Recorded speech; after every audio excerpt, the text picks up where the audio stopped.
So we got some bad news for our Baltimore Ravens, but fortunately we also have some good news. We got injury updates, training camp highlights as Baltimore Ravens day one of training camp is officially in the books. We got all that and much more. So welcome into another episode of Ravens Reports.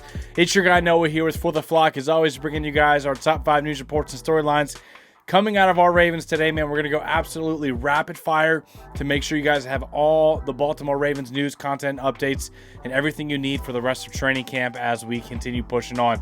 At number 1, the bad news, let's get that out of the way. Lamar Jackson was not in attendance today for the first day of Baltimore Ravens training camp. Very unfortunate because we're so excited. Football is back. Training camp's kicking off. You know, Todd Monken, this new offense. Yesterday, Mark Andrews talking about this offense, how hungry he was and is for this season. Also, John Harbaugh saying that they have a vision for the Baltimore Ravens quarterback, Lamar Jackson, to be the best quarterback that's ever played in the National Football League. Lamar Jackson has been a guy who's been answering those same questions. I'm talking about since he was a kid, junior high, high school, college, the draft, the success he's had in the National Football League, and it still comes up. Okay? And he's still growing. He's got a growth mindset. He's going to get better and better, no doubt. But what does he have to do to prove himself to some people, right? And so the thing for me is it's talking about vision again. You know, there's a vision. And I believe the Ravens and we've always had a vision for Lamar Jackson. It started with Lamar's vision and his mom's vision when he said he was going to be a quarterback. He was going to be a quarterback in high school. He's going to be a quarterback in college. He's going to be a quarterback in the National Football League. And we bought into that. We embraced it. We built an offense for it in 19. We're building another offense for it in 23 and 24 going forward, right? The next iteration of our offense around Lamar Jackson. Because in my opinion, the vision for Lamar Jackson, and it's a vision, it's something you see it like it's already happened. You can see it like it's already been done. The victory has already been won when you pour into a vision. And the vision that we have together is that Lamar Jackson is going to become and be known and be recognized as the greatest quarterback ever to play in the history of the National Football League. That's the vision, all right? And it's going to happen by Lamar, his work ethic, and his brilliant talent, by all of us pouring into that effort together as a team, teamwork, and by the grace of God and God's goodwill. That's how it's going to happen. And I believe it like we've already seen. High caliber praise right there for the vision and the expectation of his very talented 2-time MVP quarterback in pursuit of a Super Bowl championship this year. So Lamar's out. Seems like he was pretty sick, had to go home. John Harbaugh said that he'll be back whenever he feels better. Feels like every year, maybe once or twice, Lamar gets pretty sick. And I saw a lot of people on social media saying, good thing, first day of training camp, get it out of the system and obviously before some more important practices ramp it up before the season. At number 2, some really good news is that David Ojabo was expected to be back mid-training camp, full participation, but he was back today, pretty much a full participant in all the drills, and apparently looks pretty good. And along with the pass rush there, Odafe Oweh was wreaking some havoc today, beat Ronnie Stanley on a rep, and was consistently in the backfield. Great news for the pass rush as Odafe Oweh enters his 4th year. We had his 5th-year option picked up already, and this is the type of guy that if he puts it together with the type of raw talent, physical tools, and the coaching that he has at his disposal, he could be a 10 to 15 sack type of guy. But we just needed him to finish. Last year he was top 15 in pass rush win rate, but not in the top tier as far as converting those wins to sacks. That's what we need to see. And sometimes sacks just come your way a little bit more often whenever someone gets flushed right into you or whatever. I'm fired up for this pass rush. David Ojabo being back. And, Odafe Oweh looking really good. Justin Madubuike and Tavius Robinson also worked with a pass rush specialist with Justin Madubuike this offseason. And that's also exciting for the pass rush. At number 3, Marlon Humphrey looks healthy. He is much better than last year with his physical health and where he's at physically.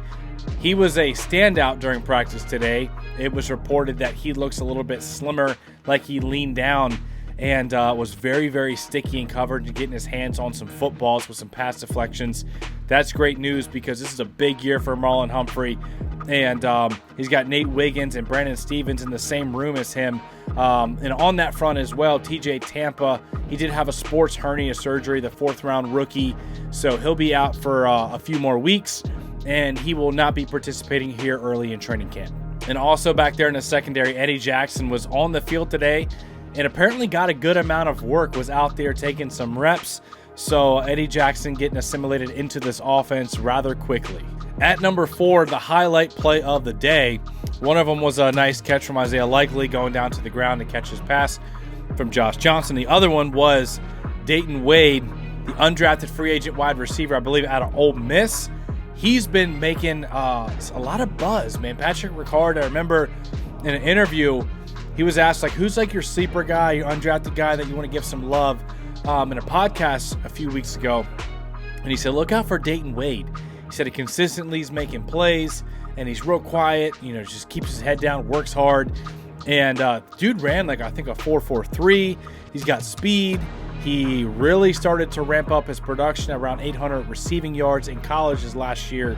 And dude's really talented. There was a clip of him and Zay Flowers talking, and Zay Flowers was kind of mentoring him, giving some advice for the rookie.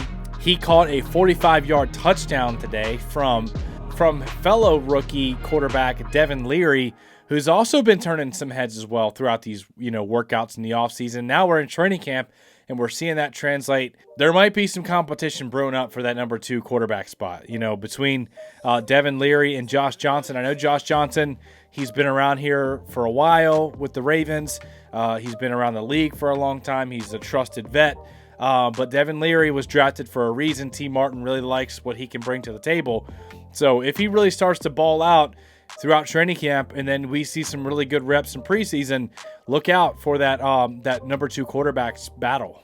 At number 5, I love what Roquan Smith had to say in his interview, talking about how he thinks the defense can be even better in 2024, despite having some losses with guys like Jadeveon Clowney, Geno Stone, and Patrick Queen. He thinks he has the guys for the job. He talks about Trenton Simpson, running a 4.3, jumping out of the gym, no one working harder than Trenton. And he's really excited about his running mate there to go in and make some plays alongside of him. He was also asked about what he can improve on in 2024. He said he wants to create more turnovers, cause some more havoc. He said specifically he wants to punch out some more footballs and get some more interceptions. So wants to create more turnovers, and those fists are coming. Here's what Roquan had to say. A lot of things, honestly, that I want to focus on. But talking with Coach DeLeon, which I think is a great asset for us as well. Like, there's something that where we're going to do as linebackers, like, each and every day, where it's writing things down, where it's like, okay, these are things that I want to focus on and getting better. But I think there's so many things I can get better at, like whether that's disengaging off blocks quicker, because you never could be quick enough. Whether that's route recognition, matching routes better, catching more interceptions. I dropped a few last year, so getting on the jugs even more. So like things like that, and causing more havoc, forcing more turnovers. That's like definitely a thing that I want to do. Get a lot more punches on the ball. So expect that a little more. A lot of big hits, but people I know curl up sometime when I'm coming. But the fist is coming as well. So I'm excited about that and being able to showcase that and try to take my game to a new level. All right, guys, we're gonna have a lot more training camp coverage. So make sure you got your subscribe and notification bell on.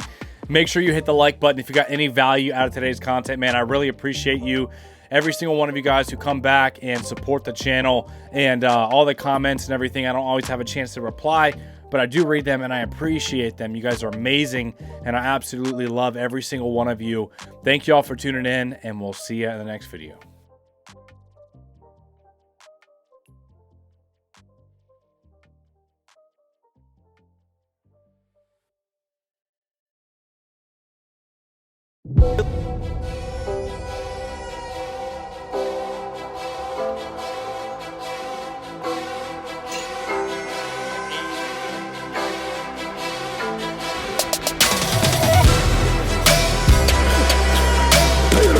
Ray, when he wasn't looking, he ran me over.